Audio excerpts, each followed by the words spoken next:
Good evening, everyone. A very warm welcome to the RIBA Future Architects Meetup, and a very warm welcome from my relatively freezing house in Birmingham. As you know, it's Wednesday, and on Wednesday we wear pink. Sadly for me, this means this baby on a t-shirt, so this is the way. My name is Simon Stevenaev. I'm a doctoral researcher and lecturer at Birmingham City University, and I'm delighted to be hosting tonight's event. Firstly, thank you to everyone for joining us this evening. I hope you all are well and safe wherever you are in the world. It's amazing to be with you all from around the world tonight, or today, depending where you are. After all, the RIBA is a global professional body, and tonight we can truly all feel part of this huge community of architects globally. Welcome in particular to those of you who have just started your Part 1 course. I can imagine it's extremely difficult times at the moment, and we are all with you, and I wish you well. My own journey in architecture started 10 years ago, completing my Part 1 and Part 2 at the University of Sheffield. And later on, I went on to work at Building Design Partnership. I served as a trustee of the RIBA, in which position, together with my fellow student and associate representatives, we actually co-founded the RIBA Future Architects Initiative, and I'm really, really proud that there's so many of you joining us tonight. Please feel free now more than ever, it's important to build connections with other peers within and without architecture, and just to push for a dramatic change. And find me on social media. I'll be happy to talk to any of you. So I'd like to also mention, if you need a bit of support, the RIBA membership is a really good place to kind of look for that. It is free for students studying in their RIBA Part 1s and 2s. And as part of your membership, you have access to the RIBA Future Architects program, which provides a range of events, it's not just meetups. We have activities, resources, and opportunities for members as you progress from Part 1 to Part 3 and on to qualification. You can find all those resources on the Future Architects Hub page on architecture.com and join the RIBA there as well. So just a bit of housekeeping before we start. We are recording tonight events. So for those that can't join us live, they'll be able to watch it afterwards. We'll upload it on the RIBA Future Architects YouTube playlist. And please feel free to visit that. There's a lot more resources there. We invite you to use the Q&A function to say hello, send us questions and comments during the event. Do tell us your name though, and where you work in and who your question is for, so I can actually allocate that. We hope the technology will work for us, but if we have any problems, we will do our best to continue. And if that becomes impossible, we'll just contact you to reschedule. We're aiming to finish at 7 p.m. UK time, so let's begin. Tonight, we are pleased to host a briefing on the new architectural themes and values for education. With us to present is the RIBA Director of Education, David Gloster. David will be presenting this important update, which responds to the changing external context and repositions the educational curriculum on important topics such as climate literacy, fire safety, and ethics. Following David's update, we'll have 3 other guests to provide their response to the changes.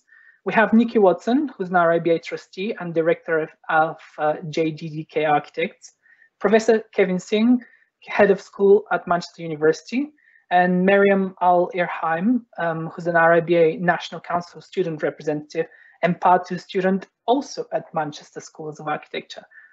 Purely coincidental. After the presentation, we'll then select and post questions to the panel, so please do send in your comments, include who your question is for, and try to be concise. Right, so I'm within my 5 minutes limit, so on to our first speaker. This is the RIBA Director of Education, David Gloster. On to you. Good evening. Thanks very much for the invitation. Delighted to be here. I'm probably going to do a bit of a shaggy dog story in the sense that, yes, I am going to talk about themes and values and the new validation framework, but I want to try and explain how we got to what we have got. I hesitate to use the word journey, but it has been a series of fascinating conversations, both within and without the RIBA. And I think the fundamental thing from the point of view of all students of architecture and all emergent practitioners joining the profession is that there has never been a more clear context in which to introduce change. So I'm going to open my slides now and hope that they all work. This looks encouraging. I'm hoping that everybody can see all this. Please yell if you can't. So we're here in a meetup and we're talking about key issues for architectural education. But of course, the reality is that the adjacency of architectural education to the profession is extremely intimate. What I want to do, I think, is to try and summarise what the conversations have been around architectural education, bearing in mind that the RIBA and my department, the education department, has responsibility for over 110 schools of architecture, divided almost equally between the UK and globally, all the way from Latin America to the Far East. So what we do now, I think, is going to be decisive in terms of the sensibilities of graduate students and graduates, academics and professionals in the future. So what are the conversations? Who are the influencers? And most importantly, how has the RIBA responded? I'll suggest that there are three problems. This is an incredibly reductivist view of things, but if you talk about climate complexity and contagion, I'm clearly not going to go much into the last one, but in a sense, it's intimately connected with climate and complexity. So looking at the first issue, it doesn't really take anybody with psychic powers to understand that the debate around climate is peculiarly relevant.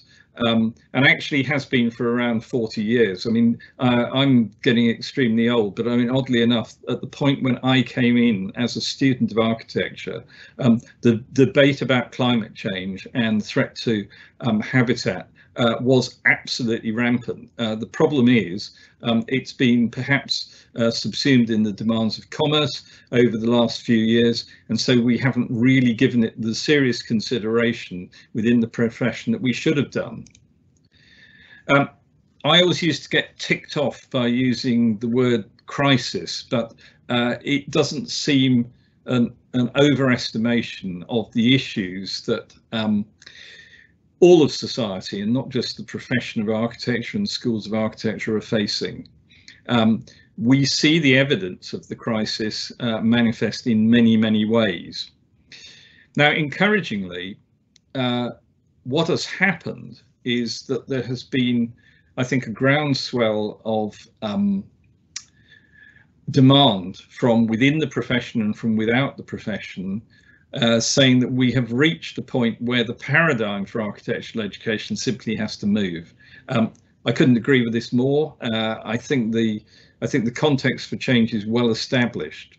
So I'm not going to go through all the points of UK Architects Declare, but I mean, it was an absolutely extraordinary moment, I think, when the practices that founded the movement put their heads together and made the statements. Climate breakdown, biodiversity loss. Naturally, the built environment has a massive contribution to CO2 emissions. It also, as I'll go on to say, has a major impact on inequality in the global context. What do we conclude from this? That we need a paradigm shift in our behaviour.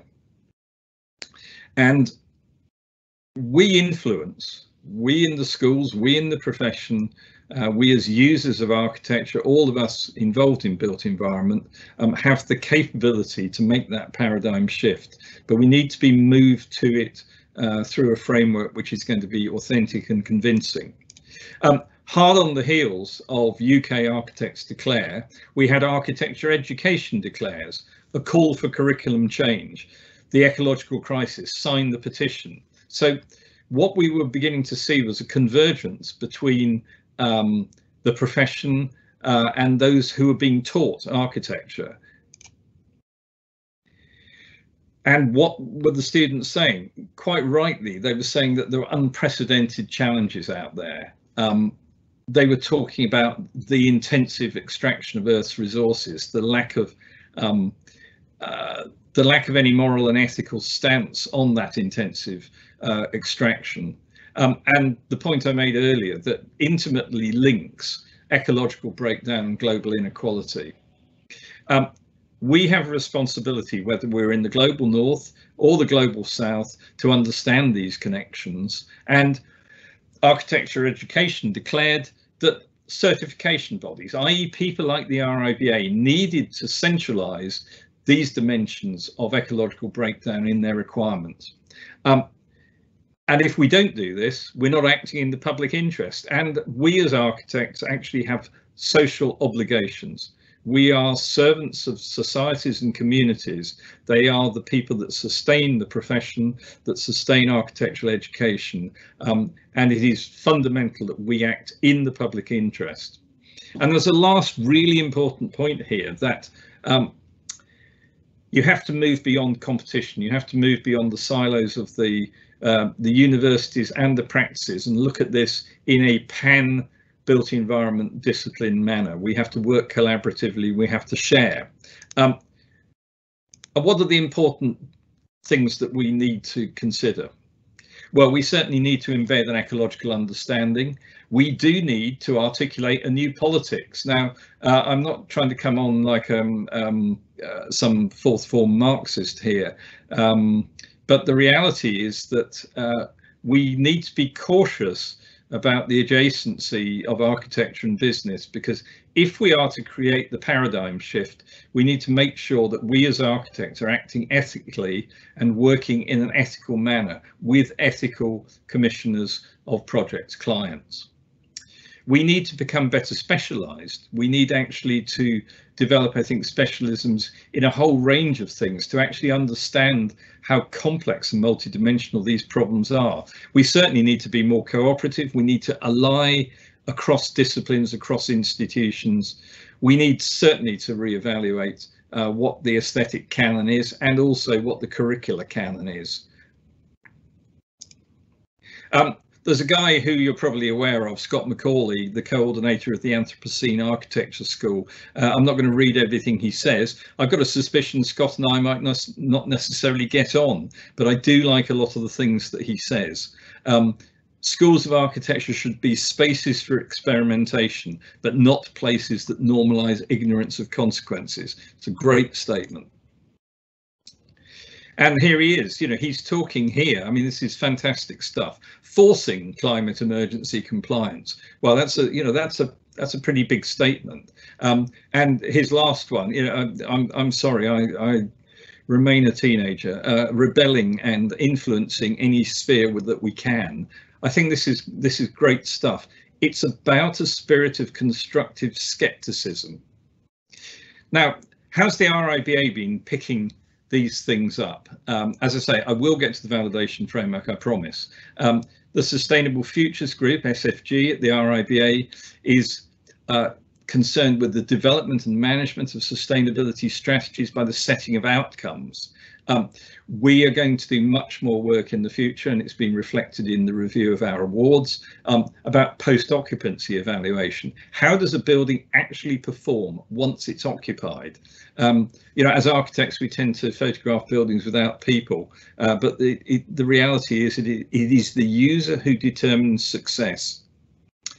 We need to evaluate our carbon targets, manage water and waste. We have to think about well-being, and we need to set ourselves ambitious targets. For those of you who don't know the RIBA 2030 Climate Challenge, it's an ambitious initiative, and I do think it's an important one. In other interdisciplinary groups, the cross-industry action group, for example, there's also some fantastic work going on. Towards the end of last week, the climate framework was launched. I would urge anybody interested in zero carbon design skills to look at the climate framework. But the really important thing about the CIAG is that this isn't specific to architecture. This is transdisciplinary, it's holistic. It's about setting data and skills that anybody in any built environment discipline can use in collaboration with other people. So what we're doing is we're moving forward together to create change. I'll talk a little bit about complexity. The city is an inherently complex mechanism. Complex mechanisms have more moving parts. Inevitably, a machine with more moving parts is more liable to fail. The rates of growth are absolutely dizzying. This isn't a comment solely on growth in the Gulf or the Middle Eastern area, you can track the development of a megalopolis like Cairo from 10 to 25 million people over a 25-year period. Complexity creates issues, and as Coalhouse says here, the discrepancy between the acceleration of culture and the continuing slowness of architecture is a problem. And that complexity creates failure, potentially, unless we're very, very clear thinking. This is just a kind of cameo of a century of building failures in the UK alone, through every possible means and every possible catastrophe. I beg you to forgive me for using familiar images, but I think it's the one on the right that we have to look at. 2 years after Grenfell, and the fire doors in this building still aren't fit for purpose. Well, the issue, of course, is that there's probably 900 to 1,000, probably more buildings where hashtag demand change needs leverage. I'm not going to go on about the virus. We all have our position on it. That's why I said insert your own story here. Neither am I suggesting that the way ahead, a document which you will find on architecture.com, is a paradigm for everything, but it's attempting to integrate strategic thinking across the profession, across education, into a better future. There's a lot of that. These kind of lists and columns. I don't intend to go into all of these, but what are we trying to do? We're trying to make architectural education better. We're trying to make graduates more capable, competent, better geared to deal with the issues of climate and complexity. And actually contagion is an important thing as well. We have to think about the future health of the collective space in the city. And in the next few years, in the next 1 to 2 years, all chartered members of the RIBA will have to demonstrate mandatory competencies: climate literacy, life safety, ethical practice and research literacy. The knowledge schedules setting these out are 3 of them are already developed. There'll be a test for life safety for all chartered members in the future. So you could see this as in a sense as being not just RIBA Part 3, but kind of like RIBA Part 4.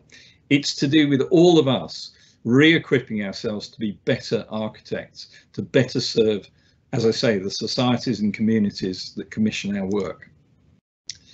And finally, you might think after 18 minutes, themes and values for architectural education. There are 6 headings. I'm not going to go through them in detail, but those of you who are familiar with the current frameworks for validation will recognise that this is a major departure from the old 11 points of the European directive, not because the UK is now out of the EU, but simply because we need a modern framework that places emphasis on different issues now.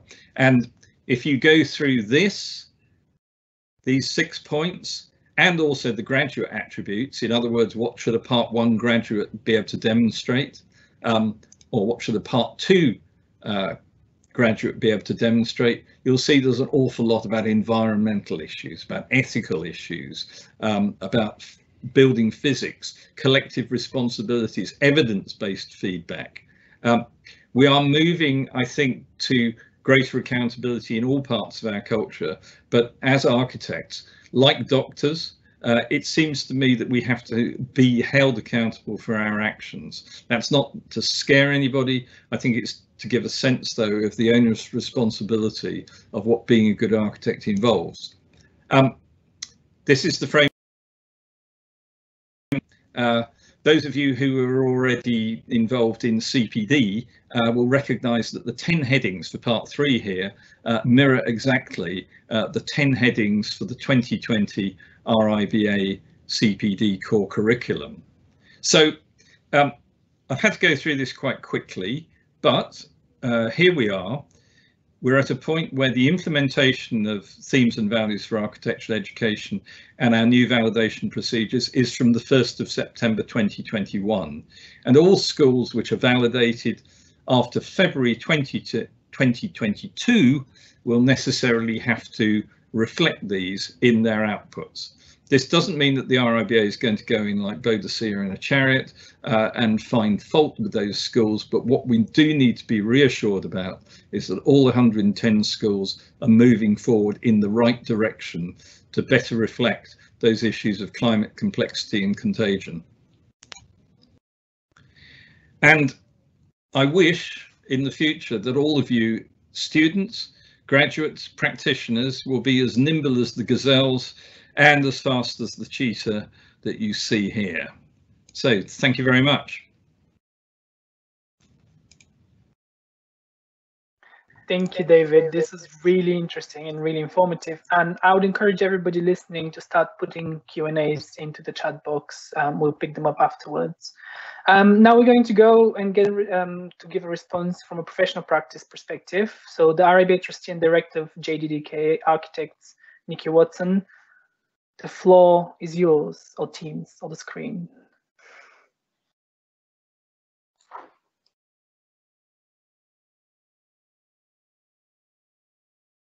Oh, Nikki is on mute. Could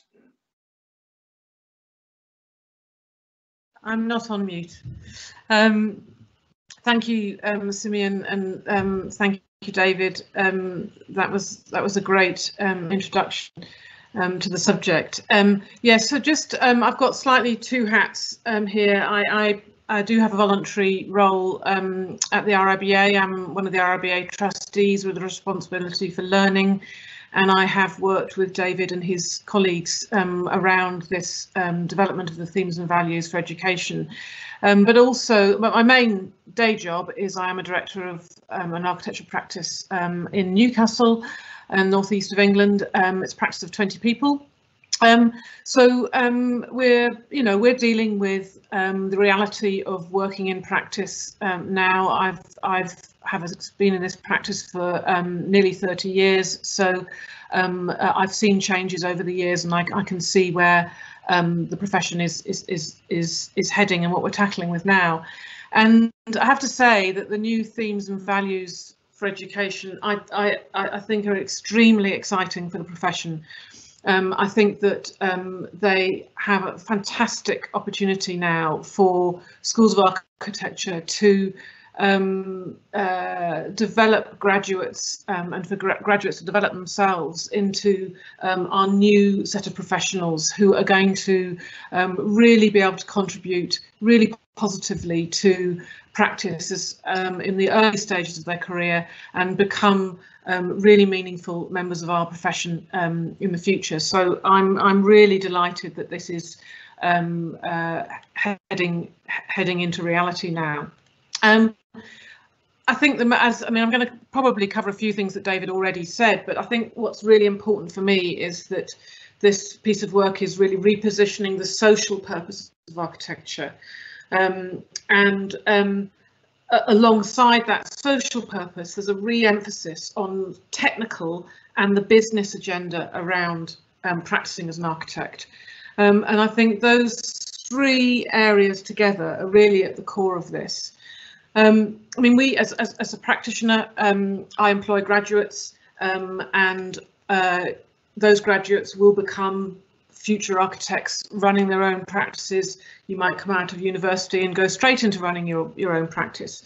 And in that role, we're obviously looking for graduates to have creativity, be good at problem solving, to be able to analyse and synthesise design solutions, and all of those things that you're being taught at university. But I'm afraid that isn't enough.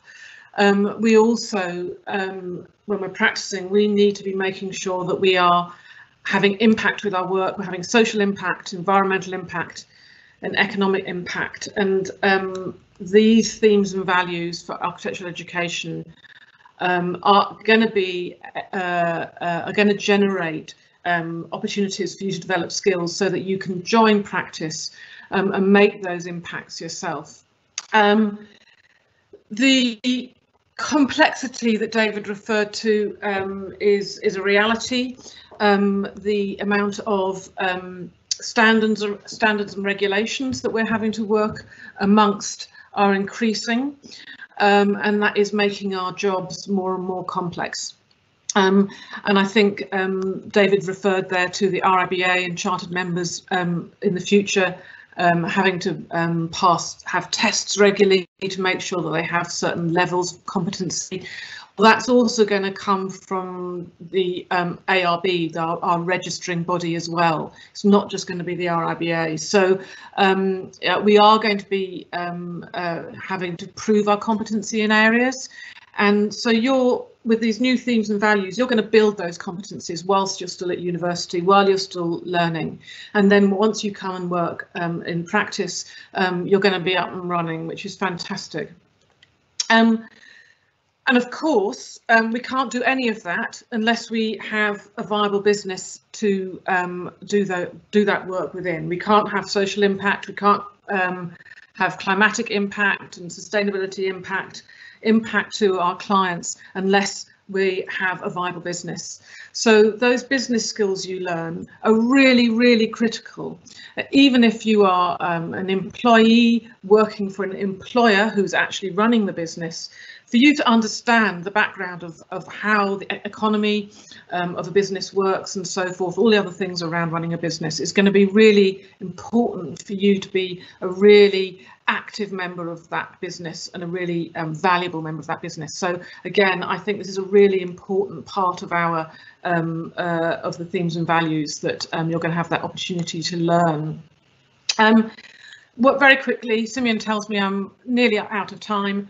The only other thing I was going to say is, look, I think you're working in really, really difficult times at the moment, and my heart goes out to all of you. But just to say, when I started training as an architect, I joined university when the economy was booming. By the time I left the university, it was in the deepest recession for many, many years.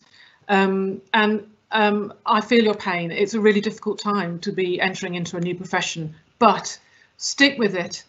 It's a fantastic profession. It's incredibly rewarding. You'll meet some fantastic people and you will make a real difference to society. So keep the faith. You will get there. Things will get better. And I think these themes and values for education are going to be a really important part of that. That's it, Simeon. Thank you, Nikki. Thank you. We're going to go for an academic perspective now to the head of school at Manchester School of Architecture, Kevin Singh. So without any further ado, beam him up. Thank you, Simeon. Good evening, everybody.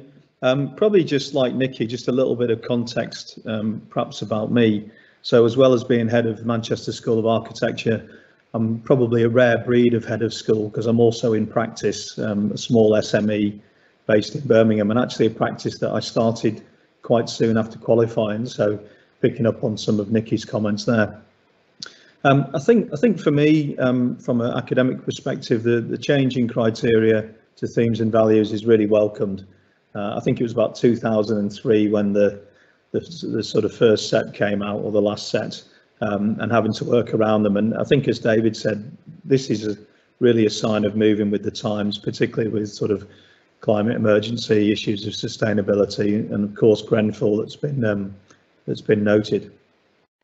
I think schools of architecture generally, I've worked in a couple now, and I chair Riba boards and see lots of other schools. I think schools are generally far more focused on employability, perhaps than they used to be.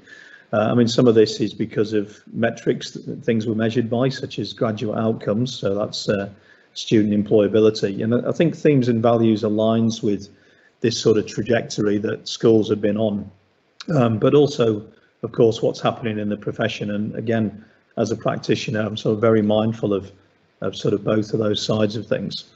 I really welcome the sort of broader fields of themes and values, and although that there's a sort of sense that they have an equal weighting, and it's not that they didn't before, but for some reason, and I can't really describe it, this sort of feels a little bit different. And I think even the order of the themes and values is very interesting, because we see health and life safety at the top of the list. From an academic perspective, the graduate attributes they help us define the difference between the BA and the MArch, so part 1 and part 2. And so I think what's really important for students to understand as well, it's not just more of the same, even though the themes and values are the same. You will see a step change as you go from part 1 to part 2, and of course many of you will move schools between part 1 and part 2. And of course these graduate attributes really allow us to set the modules, to write the briefs and the projects, and so on. Personally, again, really partly from a practice background, but also from some of the things I really believe in education, I'm really pleased to see a focus on collaborative and interdisciplinary working, because that really is the way of the world. And I know students tend to hate group work, but the reality is that we work in teams, all of the time. No building is produced by one person. We don't live in a kind of fountainhead era anymore, and so this ability to work together and to respect other professions and collaborate, I think is really critical. I think it's really clear that the part 2 attributes give a very clear indication that this is about being prepared for employment. And I find it quite interesting because I've been very interested in the relationship between practice and academia for sort of 20 years really, and I think when I first started talking about it, it was almost a kind of dirty word in architectural education. Talking about business and being employable was somehow wasn't trendy. So I think what we've got now is a clear indication of being prepared for employment, clearly a precursor for part 3, and as David mentioned, a link to the CPD as well. Once you are effectively qualified. And also something I'm really passionate about, because I did it myself, is the ability to run your own practice. And a lot of the teaching that I do is actually focused on the business side of things. Just last couple of points really. I think for schools of architecture, the themes and values are clearly very focused, but they're also, because they're themes and values, they have this sort of broadness about them. So I think it's a great opportunity for schools to put effectively our distinctiveness on it. What's our kind of take on the themes and values? Previously, the EU directive, there were 11 points, each one had 3 subsets, so there was a much finer grain before. And I think there's obviously an increasing number of schools of architecture. This gives us a great chance to sort of express our individual approaches. And I think for students, I think the themes and values are far more explicit in terms of the profession itself, in terms of employability, and I think welcome in we all know that architectural education is very long. Unfortunately, the length of it makes it very expensive, and so I think that themes and values that really focus on life beyond graduation and being ready for practice, I imagine would be very welcomed by students, because there's an absolute relevance there. Thank you. Thank you, Kevin. I just wanted to point everybody's attention to the Q&A. We've had not too many. Oh, someone coming in now. Great. Okay, because I don't want to ask the hard questions. I need to work with these people at some point. We're going to the student perspective to hear from Maryam Al-Irhayim, who's an RIBA National Council student rep, and she's a Part 2 student at Manchester School of Architecture. And I do apologize, Maryam, if I mispronounced your name. Off you go. Hi, everyone. I think oftentimes with new education, there is a fear of change. This comes with anything new. But the reality is it would be more worrying if there was no change at all, especially with all the changes happening as we've seen in the past year, that if we don't change or have the curriculum to adapt to meet modern problems and the needs of society now while having an outward focus, then when will we? This curriculum really is a response to some of the frustrations we all felt when we witnessed the great tragedy of Grenfell Tower. It certainly made everyone want to pick up a textbook and understand a bit more on fire safety as a kind of social responsibility of becoming an architect. Certainly that's what I did, and I would recommend Fire from First Principles by Paul Stollard and Riba Fire Safety CPD by Paul Bussey. The thing is, fire safety isn't just legislation, it has real impact on design, from material selection to space configuration. When we stop looking at it as a checklist to understanding it, then it will be automatic in our thinking. People's safety should always be a priority.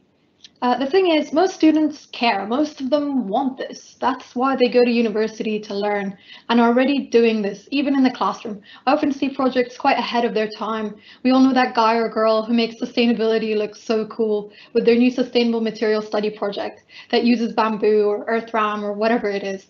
The built environment has a huge role to play, being 39% responsible for the world's carbon emission, impacting climate change, with 28% of that being in operational emissions and the remaining 11% in embodied or upfront carbon from materials and construction processes.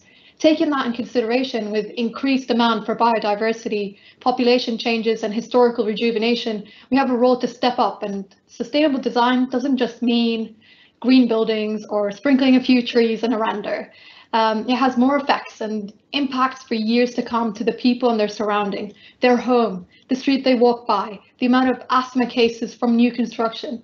We have to know we are partially accountable. That line or drawing on a page has wider impact. It's a decision that will impact future generations as well. We have a responsibility of care to society, to future generations.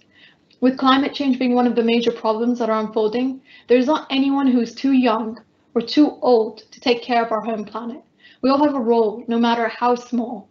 Everyone wants to live in a beautiful environment with nature. That's why we sometimes seek escapism and walks in the park. We find the calmness and beauty and wonder.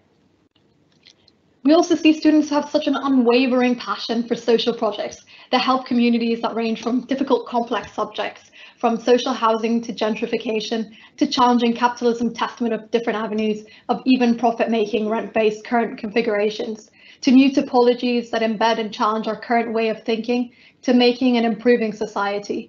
From war-torn areas to coming up with temporary shelters to solving gentrification and looking at architecture as a social catalyst that is capable of change and improving people's lives, their safety, their environment. It's these ethical built social responsibility that makes architecture so great as a tool for change making, with community projects that actually listen to the members of the community, to the recent political stratosphere of how coming into a building or protesting in a square can be a political sign of freedom of expression. There is no arguing that design and the way we use it, the way it frames our daily lives, has more impact than we think, especially as we have seen in COVID, where the four walls in our homes become more important to how they impact our mood and life for the better or worse. So if people can question, what if we do this, and follow their curiosity to a better world, who are we to get in the way of that unwavering love for innovation and betterment? So what I'm saying is, students, in my view, are more than capable to undertake the world's challenges. And guess what? They're already doing it, whether it's written or not. And this document is just ensuring that no one is left behind from the opportunity to explore their interests, or even discover new interests, having the opportunity to explore a variety of things at university. A word that struck out for me in the latest update is a reference to cutting edge on the ends of architecture advancement, really, as well as being part of that current program. It's challenging it. Students emerging with their own opinions after research and intense explorations, being part of the conversation of the future. When being part of the process of the way ahead, I knew it was something I wanted to be involved in to help continue to build. Because in the end of the day, if students and young professionals don't at least try to solve the world's problems, no matter how ambitious or a small step they take in the right direction, then who will? That's my belief, as well as my view, is that we can do it. So, yeah, thank you, everyone. This was really good, Maryam. If you have any questions for any of the panel, please put them in the Q&A. We've had a few coming through. Thank you all for the great comments and all the great ideas. It's really interesting to know more about the changes coming to the curriculum, and I'm sure that architecture.com would have the document posted soon as well. Just before we move to the questions, we have a few announcements. There are some upcoming events that we would like to share with you. The first one is an opportunity to enter your work in the RIBAJ Future Architects Writing Competition. This is live for students to submit original writing submissions between 800 to 1,000 words. I think it's actually open for everybody. I think it's part 1, part 2, and part 3. The deadline is 19th of February. I judged it last year. I encourage everybody to enter if you have a passion for writing, or if writing is something that you're interested in. It doesn't have to be a new piece. It could be a blog that you've written or an existing piece from your coursework, and the winner will be published in the Arabic Journal online. So this is a great profile raiser. The other announcement is about a career resilience hub on architecture.com, which has essential career advice in these challenging times. I think that's something that everybody should have a look at. The features are packed with insights to boost your career. So some of the questions touched on this. We'll be publishing 3 new features each month, so bookmark the page as well. The Architects on the Ground is also a cultural program that the RABA provides, which is showcasing the interconnectedness between architecture, art, fashion, and culture. So the program has developed into a new series of video shorts with episodes every other Wednesday on the Architects Underground YouTube channel. Pardon me, I'm trying to get through all of this. And on January 27th, the Architects Underground is hosting an Instagram live discussion on Arabic Education channel with an award-winning architect, designer, and social engineer, Chris Hildry. There is going to be an interactive Q&A as well, hosted by Hamza Sheikh, who's an architect and producer and host. That's at 2 p.m. on January 27th, so next week. And there is also an event, Future Architects Discuss Managing Stress, which, I'll probably go to, in partnership with ABS, which is another great organization you should have a look at. And that's again on 27th of January. And we encourage everybody to engage in the mental health conversation. But I think specifically the men in the audience, because we do tend to get more female presence actually, and make sure you're contributing to the conversation, and just feel free, welcome to join that mental health discussion. Out of the way, we have 20 minutes now, 15 for questions. I think there was a good question, which probably was aimed first at Kevin and maybe next at Nikki, by Fräulein Palacio, if I killed your name, sorry. What advice do you have to Part 1 graduates struggling to find any work? Will the lack of experience affect my master's applications if I choose to continue my studies? And I think that's probably quite a pertinent question right now with everything happening. So off to you, Kevin, and then Nick. Yeah, thanks, Simon. Yeah, really interesting question. I think probably the first thing to note is that many schools will accept people onto Part 2 without practice experience at the moment. We have tended to see this sort of in the recession of around 2008, that people were allowed to go straight through, particularly with the pandemic, currently. So I know at Birmingham School of Architecture I was previously, and now at Manchester we've allowed students to come straight through. I mean, clearly you still need the the experience before Part 3 or by the end of Part 3. So it doesn't make it any quicker, so to speak, but most schools will take you straight through. I think obviously we've now missed the we're now halfway through an academic year, so I think it's really about trying to keep sort of sort of in the frame really. I mean, Simeon just talked about a whole number of events and so on that people can join. Obviously charity work, volunteer work, even entering competitions. There are plenty of design competitions, student competitions. You can always enter those to help develop a portfolio.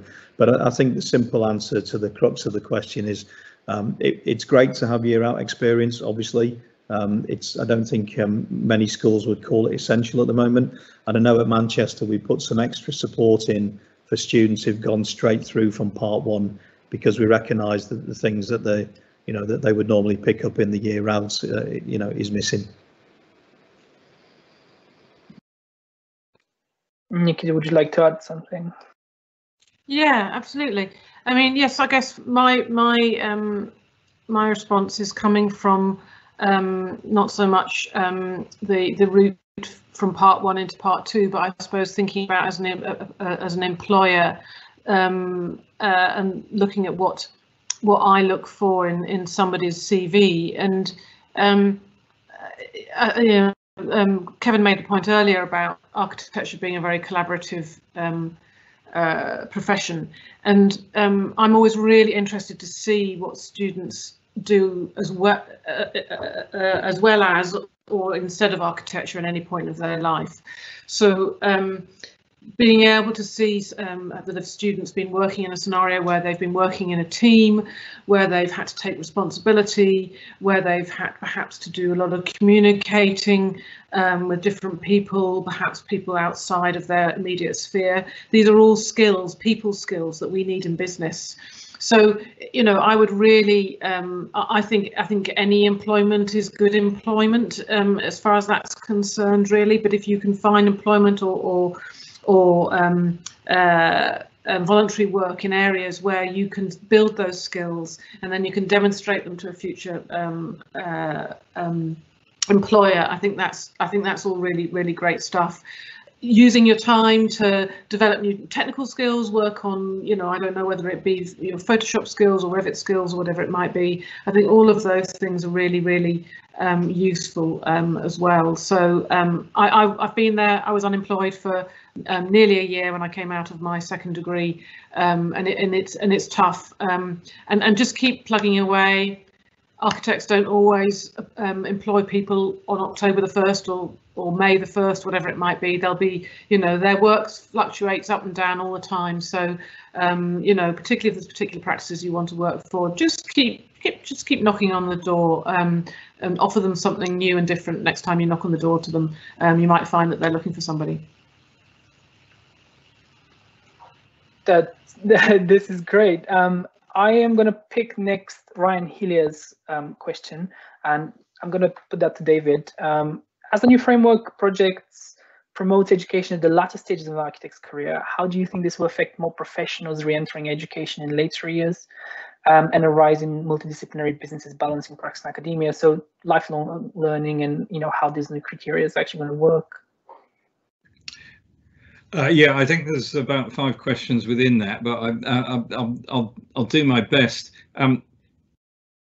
I think there's an interesting flux in the profession. I mean, the reality is that every practitioner has to work collaboratively, even at the most modest scale of operation. I'm not going to be naive enough to suggest that the themes and values for architectural education will change how we as architects act tomorrow. This is a project which has got short, medium and long-term implications. Graduates are incredibly powerful in shaping practices. If you can go into a practice as a kind of agent provocateur, but a constructive agent provocateur, you have the opportunity, I think, to set and to change the agenda of practices.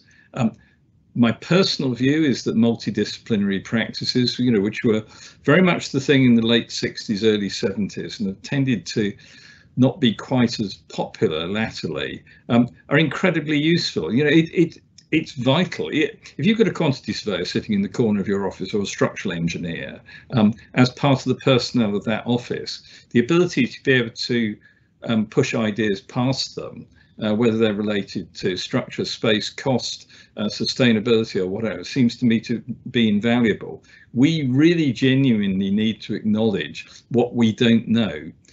Probably the single most powerful reason for candidates failing part 3 is feeling that they need to have all the answers. And suggesting that they're master or mistress of a situation which they're not fully conversant with. Don't be afraid to state what you don't know, and don't be afraid to ask questions. And if you can ask questions of other people in other disciplines, you'll get some really surprisingly rich answers back, which is going to improve the whole project. We talk a lot about BIM, don't we? But the reality is that actually we have an analog version of BIM which is talking to each other. And the intelligent project develops through good communication. And I think all we're trying to do with themes and values is actually open up that conversation and make sure that everybody's part of it, that we're all part of the same community. I suspect I've probably almost entirely evaded the question as real reasons for asking the question. I'm sorry about that, but I did my best. It was a very complicated question. We have time for one more, and I'm going to go to Maryam. But I just on that point, David, about collaboration. fully behind that. I would encourage everybody to just go and talk to other disciplines. I myself am dual town planner, so it's invaluable. Maryam, there was one question here which was really interesting about what are your personal recommendations about books and resources on sustainability? And just generally, I would imagine being a master student, you're the one keeping in touch with all the latest innovations. So, floor is yours. Thank you so much, Dwayne. I was eyeing that question actually. I think, to be honest, for myself personally, there's a few stuff that are kind of more interesting towards that I find interesting.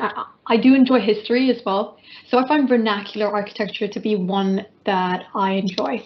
When you look at some of the ways that people before used and designed buildings, anything from wind tunnels to cooling air. I mean, did you, for example, know that in a place in Iran, they made ice cream in summer? You know, like how insane is that to think without a refrigerator? You know, when you start thinking about the amazing and fascinating aspects that people before us, you know, just because we're, you know, in the 21st century with our fancy gadgets, we think we know everything. But in reality, the way that people before us used architecture and how creative they were in their resolutions is quite interesting. So I would definitely recommend that you check out a little bit more on vernacular architecture, just anything around that subject. It's not necessarily has to be a book.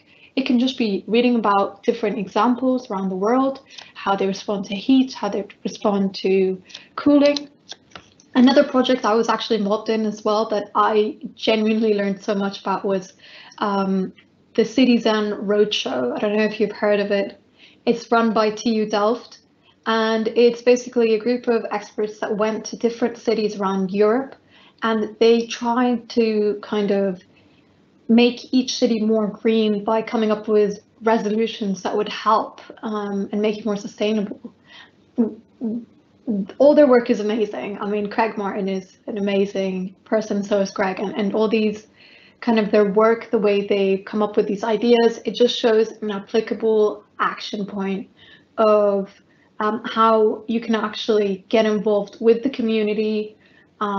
It's these kind of projects that are quite interesting. I mean, it was all funded. They went to everything from Nicosia to Preston in the UK to Netherlands. So I was going to recommend those. I know they're not necessarily books, but I can't think of a book at the top of my head. I just feel that you can just find something you're interested in and then look into it, because there's so many areas you can look into. Like there's biodesign. That's kind of more mixing the human body and trying to get alternative ways to making sustainable buildings. There's some cool buildings as well that you have to check out, like the Al-Bahar Tower. That one has moving shades. And I don't know, for me, it's always about case studies. And then I find a cool building and then I go and look it up and then I learn from it. And usually sometimes they're inspirations from the past or from something from nature. So, you know, sustainable design doesn't have to be just about how to make buildings green. It can be about how to kind of make a more efficient building that's actually useful, like that's kind of a little bit more interesting as well and enjoyable. So, you know, I would challenge you in that aspect to think of sustainable design in the crossroads of technology, innovation, learning from the past, and coming up with new ideas. So I hope that answers your question somehow. Brilliant. I'm afraid we are running out of time. So what we could do, because a few good questions have come at the end, we could probably try and answer those on the YouTube channel, and also just feel free to contact us. I think it's futurearchitects@rib.org, or we'll put the email in the chat. I also would make free advertisement for Scott. Go on the Anthropocene Architecture School Instagram. He has a book collection that he's kind of collecting every day. Every day he posts a different book on sustainability. So that's really good resource as well, just to see what's out there. Right, so this has been really good. We're coming to the end of the meetup tonight. I'm going to draw the event to a close. Thanks to our panel for the updates and the responses tonight. It was really informative, even if brief. And I'm sure this discussion is going to, carry on. And please carry on social media. #RIBA Future Architects. Thank you to all who have attended the meetup this evening. We hope this has been really useful and provides you with useful insight to start the new year, or continue with the current year, or just has taken you away from the misery of pandemic. You will receive a post-event feedback form, so please take 2 minutes to complete. It helps us a lot to find out what you thought. Then we can develop the Future Architects program further. And remember to sign up to the RIB as a member to stay in touch as part of the network. And as David said, there's a lot of schools across the world, so you could be eligible. Even, you know, just check if your school is accredited. I thank you again. Stay safe, and we look forward to our next meetup. So I guess good night or good day, and that's it, folks.